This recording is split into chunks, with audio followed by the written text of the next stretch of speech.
Hoje é quinta-feira, 3 de outubro de 2024. O Grupo de Conjuntura está aqui reunido para mais um podcast. Uma questão da semana foi a reclassificação do Brasil pela Agência de Classificação de Risco, Moody's, né? Pois é, isso pegou muita gente de surpresa. E isso tem a ver com a conjuntura econômica brasileira, que está atravessando uma fase bastante peculiar.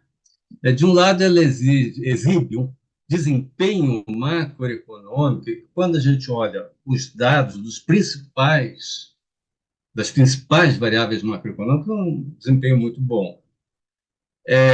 Agora, há fortes indícios de que o atual quadro deve ser revertido no futuro próximo, ainda em 2025, com grande probabilidade. E isso tem sido um tema tratado aqui no nosso podcast. E eu acho que o mercado financeiro tem refletido essa combinação de um presente bom e um futuro incerto, opaco. A elevação da nota da economia brasileira pela Moody's, que deixou o país a 1 ponto do grau de investimento, né? Ela sugere que a agência deu mais peso ao desempenho atual, robusto, sobre o qual não existe nenhuma dúvida, né? Ela foi no que assegura, né? Do que o peso que ela deu em relação às quais existem algumas divergências. Acho que a gente pode destacar 4. Primeiro, o crescimento do PIB, que vai ficar na marca de 3%, pelo terceiro ano consecutivo, né? O que não é pouca coisa, né? Comparando com o nosso desempenho nos últimos mais de 10 anos. Segundo, o crescimento do emprego também tem sido bastante robusto. Os últimos dados da PNAD, de agosto, referente ao mês de agosto, mostrou uma taxa de desemprego 6,6%, que é o nível mais baixo, mais uma vez, o nível mais baixo do período desde o início da pesquisa. Como a economia, nessa situação aquecida, né, a inflação vem apresentando resultados surpreendentemente bem comportados. Nos últimos 12 meses, medido pelo IPCA 15, ela ficou em 4,35, abaixo do limite superior da meta. Por fim, a outra variável macroeconômica central, que é o balanço de pagamentos, tem se mostrado bastante sólido.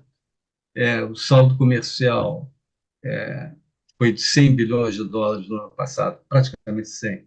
Esse ano, até agora, em 12 meses, está em 90 bilhões. O déficit em transações correntes subiu, de fato, agora está em 2,1% do PIB, mas isso tem sido muito facilmente financiado por investimentos diretos no país. Tem situado no nível de 3,5%. Quer dizer, 70% acima do déficit em conta corrente. Então, com esse desempenho que eu estou descrevendo aqui, ele pode ser lido como, por muitos, como uma melhoria da capacidade de pagamento da economia, de vários setores, né? Porque todos os setores se beneficiam do crescimento. Então, todos melhoram, na média, a sua capacidade de pagamento, que é uma coisa que influi numa decisão de uma agência de rating. Agora, enquanto a economia real tem exibido números consistentemente positivos, os indicadores financeiros têm oscilado bastante, refletindo forças potentes, muitas delas contraditórias. Vou pegar só o exemplo da taxa de câmbio, né? Nós estamos presenciando, nesse momento, os seguintes fatores influenciando a taxa de câmbio este ano, né? E no período mais recente também. Começando pelos fatores relacionados à política econômica. De um lado, a gente tem a política monetária, que a gente acabou de assistir há 15 dias atrás, um aumento da taxa de juros, o que levou o diferencial entre os juros internos e externos em 0,75 ponto percentual, porque o Fed abaixou a taxa de juros americana, né? Então, o Brasil está subindo a taxa de juros na contramão das economias avançadas. Isso atrai capitais. E, ao atrair capitais, exerce uma pressão para a valorização do real. Na direção contrária, está indo a política fiscal, né? Né? Destacando aqui a retirada de diversas despesas dos critérios para apurar as metas de gasto, o fato que, no recém-divulgado relatório de receitas e despesas do governo federal, se reduziu o nível de contingenciamento de despesas, né? Tudo isso acaba abalando um pouco a visão dos agentes econômicos sobre a possibilidade de cumprimento do arcabouço fiscal, para não falar da questão principal, que é a questão dos gastos obrigatórios, né?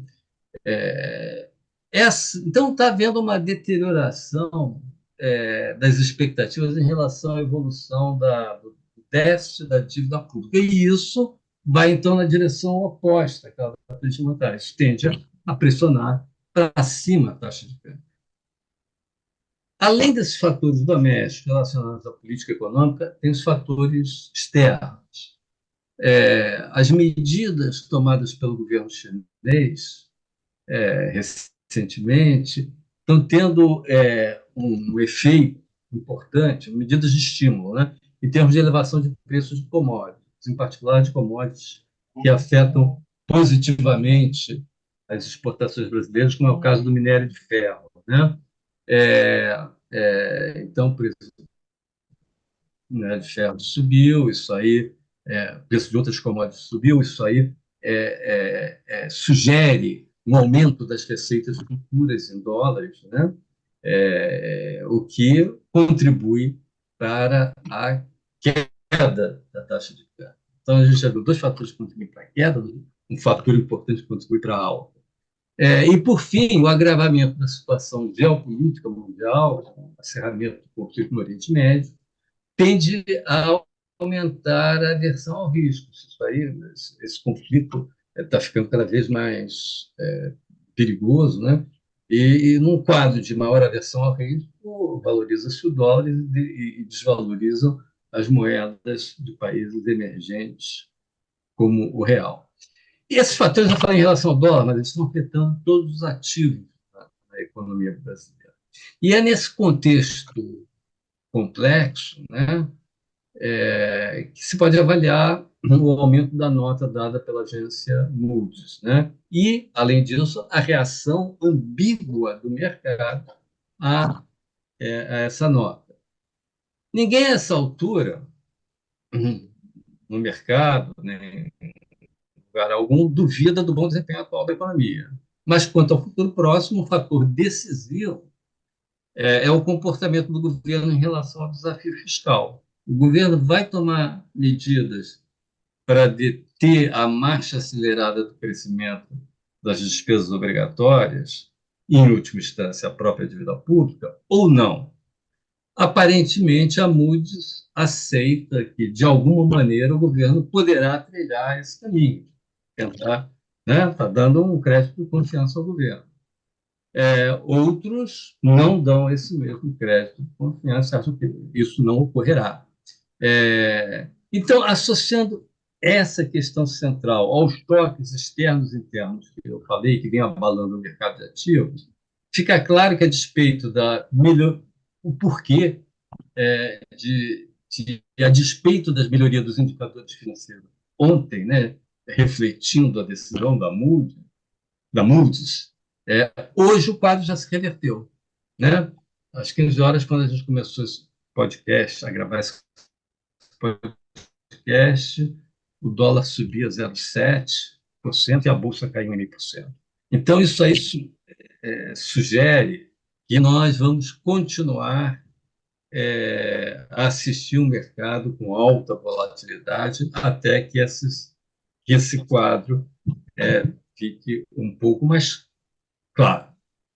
Bom, feita essa, isso aqui foi quase que uma introdução aqui para passar para os meus colegas darem também a sua apreciação sobre esses eventos, em particular sobre a decisão da Moody's.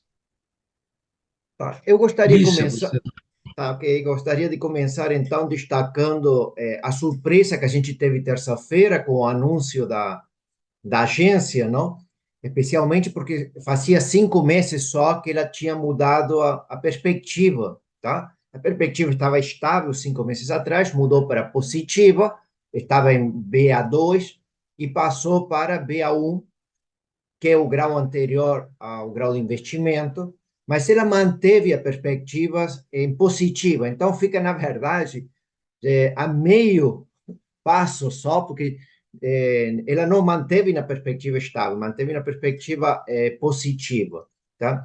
O que eu gostaria basicamente de qualificar as questões que Francisco Eduardo já colocou, compartilho com ele todos esses pontos de vista, não? Especialmente, então, a Moody destaca no seu relatório que ela espera uma melhora gradual nos próximos 2 ou 3 anos na área fiscal, tá? Que é um ponto muito controverso, especialmente porque a gente não tem parâmetros claros sobre que ela está prevendo, não? Mas ela coloca também de que a dívida pública deve aumentar nos próximos anos como proporção do PIB, mas se estabilizar num patamar de 82%, tá? Que é um número também que a gente poderia discutir, porque não é totalmente aceito isso, né, no mercado ou entre os agentes econômicos que avaliam o tema, tá? Então, basicamente teve esse ponto de destacar os aspectos robustos que Francisco Eduardo destacou sobre a economia brasileira e teria uma perspectiva de uma espécie de melhora fiscal nos próximos 2 ou 3 anos. Eu gostaria de destacar de que as outras duas agências, seja a Fitch ou a S&P, não compartem essa posição, especialmente a S&P. Um diretor dela teve uma entrevista hoje e ele destaca que vai ser difícil melhorar o rating do Brasil, não? Ele está no patamar BB, que são dois abaixo do grau de investimento, e está numa perspectiva estável. No caso da S&P, eles acham que o crescimento do PIB nos últimos anos esteve muito impulsado pelo consumo, a partir basicamente de um forte impulso fiscal. Mas eles acham, não? A S&P acha que vai ter uma desaceleração do crescimento da economia brasileira nos próximos 2 anos. Então, a partir de 2025, o crescimento será mais próximo de 2% que de 3%. E eles também consideram de que a relação dívida-PIB deve continuar aumentando, achando que em 2027 estará num patamar de 83% do PIB, tá? Então, esse número de 83% do PIB para 2027 tem sido destacado já por vários analistas, tá? Então, um pouco o que a gente vê é que o ponto de vista da Moody's reflete um certo otimismo em relação ao que vai acontecer com as contas fiscais brasileiras, mas isso não é totalmente compartilhado por outras agências ou por outros agentes econômicos. O ponto que o Francisco Eduardo destacou também é que a gente viu na terça-feira, no final da tarde, depois que foi feito o anúncio, faltava poucos minutos para fechar os mercados, um aumento do Ibovespa e uma queda do dólar aqui no Brasil, que foi totalmente revertido ontem, quarta-feira, e também isso a gente viu hoje na, na quinta-feira, o Ibovespa caindo e o dólar subindo, como o Francisco Eduardo destacou. Tá? Então, o ponto é que existem muitas dúvidas sobre o desempenho fiscal brasileiro e o ponto de vista da Moody's tem surpreendido a muitos analistas, tá? Não sei se a Margarida, então, poderia complementar. Eu queria colocar aqui, em função daquilo que você e o Francisco Eduardo já expuseram, né? Quer dizer, então, eu chamar a atenção para esse crescimento tão acelerado que a gente teve, especialmente, tão acelerado não, é tão não previsto, né? A gente está sendo pego a cada ano, positivamente, surpreendido com o crescimento do PIB. Mas chamar a atenção que para 2023 e 2024, nós tivemos um recorde histórico de elevação do gasto primário. Em termos reais, ele cresceu 12% em média ao ano, nesses 2 anos, 2023 e até agosto desse ano, os últimos 12 meses encerrados. É de 12% real. Então, aí a gente tem um fortíssimo impulso fiscal, até porque grande parte da explicação do consumo, do incremento do consumo, que pesa mais de 60% na demanda agregada, né, tem a ver com esses programas de transferência de renda. Né? Grande parte desse gasto que eu estou me referindo, aumento do gasto público, é com programas de transferência de renda. Então, isso estimulou muito o consumo. O investimento esse ano até se recuperou um pouco, mas ano passado caiu 3%. Né? Então, eu quero chamar a atenção para a perspectiva desse crescimento. Eventualmente, é um crescimento que a gente considera não sustentável. Né? Não sustentável por quê? Porque tem um fortíssimo impulso fiscal por aí. E se a gente considerar que esse impulso fiscal, mesmo mudando as regras do novo arcabouço fiscal, ele não poderá se manter, porque não há dívida pública que suporte isso, mesmo que a legislação esteja alterada, né? Isso está batendo nas condições financeiras macroeconômicas, né? Então, como o Francisco colocou, nós temos aí indicadores de confiança financeiros muito voláteis. O juro futuro, por exemplo, já voltou a subir, né? E a gente está falando de um juro de um ano de 12% ao ano. Uma perspectiva de inflação de 4%, você está falando do juro real de 8% ao ano. Então, se esse impulso fiscal vai ter que se reduzir de uma maneira ou de outra, é preciso que o impulso privado entre em ação.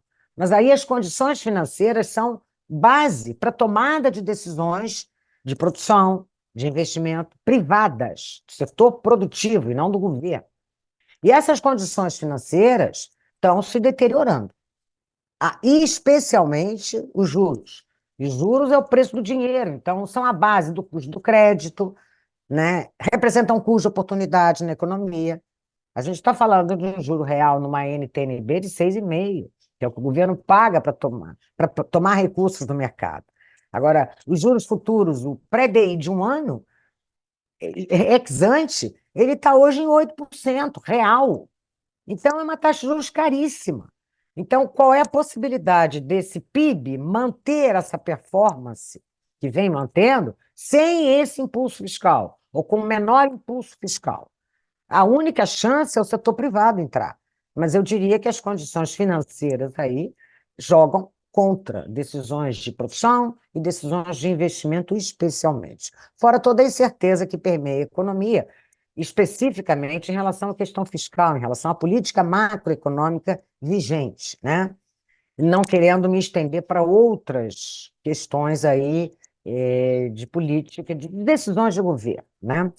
E, por fim, eu queria, assim, eu fiquei muito impressionada, nós aqui no grupo de conjuntura fazemos projeções para a dívida pública em relação ao PIB, e nós fazemos cenários alternativos, né? Cenários alternativos de taxa de... porque a dívida pública em relação ao PIB, ela depende de 3 variáveis: juro, crescimento da economia e resultado primário PIB. Então, nós fazemos projeções para a dívida pública PIB em diferentes cenários de juro, crescimento e resultado primário. E em nenhum dos cenários que nós fizemos 3, a dívida pública PIB se estabiliza num horizonte de 10 anos. Né? Nós temos uma perspectiva aí que está mais ou menos junto com os principais analistas fiscais de mercado, que em 2026 a dívida pública PIB vai estar, né, em torno de, deixa eu me, quanto é que foi? De 82% do PIB. Então, ela terá crescido 10 pontos percentuais do PIB em 10. Em 2022, ela representava 72% do PIB. Então, ter uma dívida pública PIB em 2026 de 82%, num cenário relativamente bem comportado, que eu diria que hoje até está muito otimista.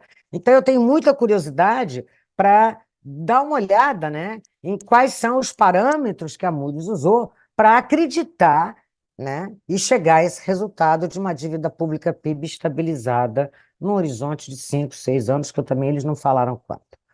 Então, eram essas minhas considerações, né? Então, vamos aguardar aí os comportamentos aí dos mercados nesses próximos dias, em função um pouco dessa decisão. Mas é isso, Lixa. Margarida, então, se a gente tivesse que analisar qual seria o próximo passo da Moody's, a gente tem duas opções. Ou ele volta para a perspectiva estável, ou seja, deixa da perspectiva positiva e volta para a perspectiva estável, ou ele aumenta o grau, o rating, e vamos para o grau de investimento, não? Então, aí a gente iria para Baa3. Você acha que é o mais provável que o próximo passo seja... Olha, eu fui tão pega de surpresa pela Moody's que eu não ouso arriscar nada em relação ao que ela vai fazer. Talvez em relação às demais, as outras duas agências, eu ousaria dizer que elas não vão aumentar a nota brasileira num período de tempo aí curto, né? A Standard & Poor's e a Fitch. Mas a Moody's eu realmente não quero me arriscar, porque eu posso errar muito. Tá, ok. Tá. Então, a gente vai analisar, vamos continuar estudando, vendo o relatório da Moody's e das outras agências, tá? A gente agradece a todos pela sua participação e a gente se encontra semana que vem com mais um podcast do grupo de conjuntura, tá? Abraço a todos. Tchau, gente.